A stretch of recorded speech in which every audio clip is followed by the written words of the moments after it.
In this video, I'm going to explain to you how Dave Ramsey's portfolio recommendation works and some of the risks associated with it and if it is the right type of portfolio for you.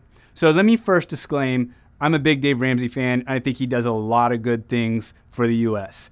His Financial Peace University course, which is one of his flagship courses, I've taught more than 25 of those courses, and I think it is really good, and I highly recommend it to anyone listening.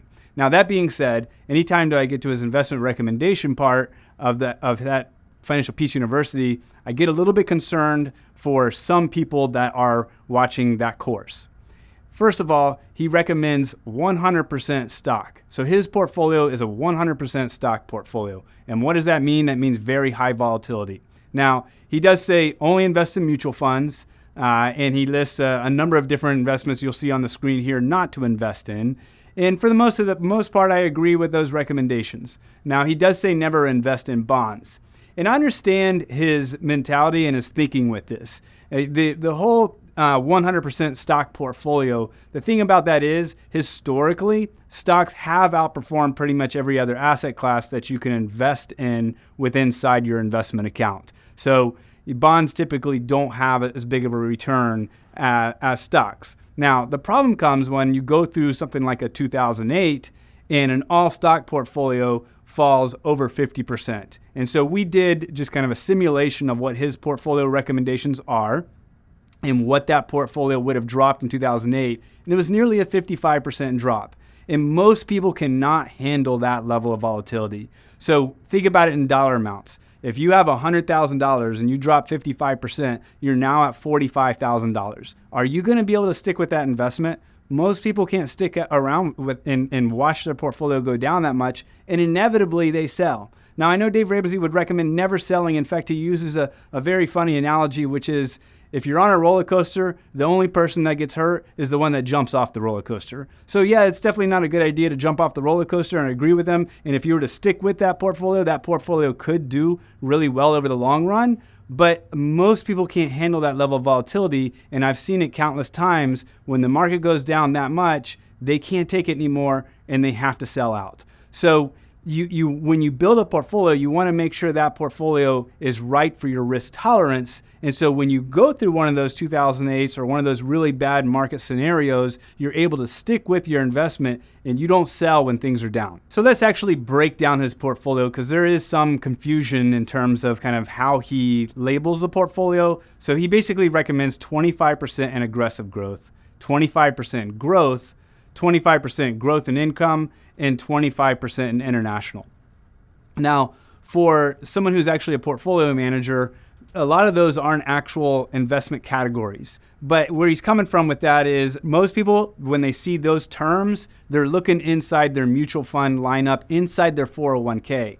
So within their 401k, it's labeled aggressive growth in income, and international. Now, the overall asset allocation there isn't so bad if you can handle the volatility of potentially your portfolio dropping over 50%.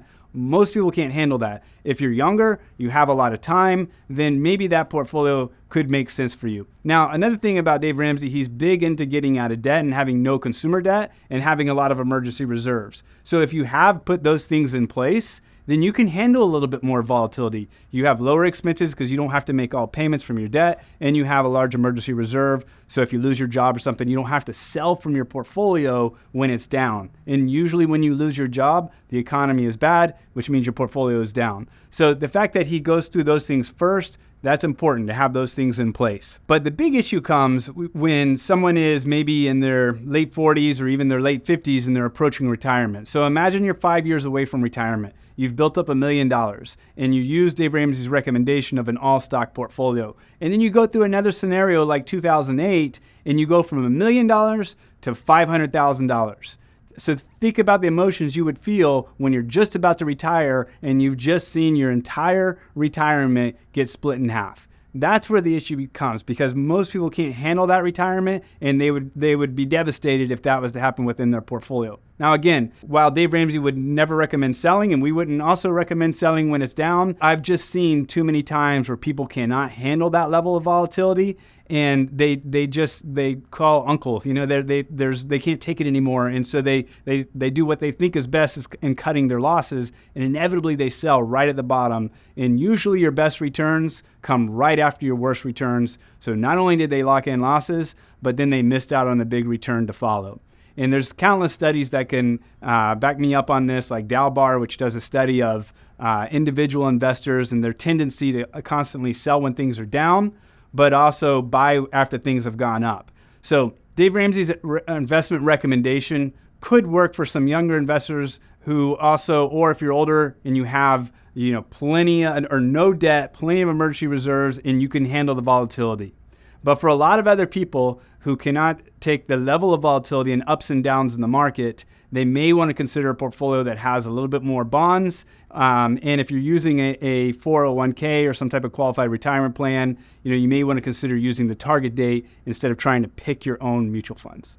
So if this video has been helpful to you, then if you could, please like the video and press subscribe, and hope this helps, and we'll see you soon.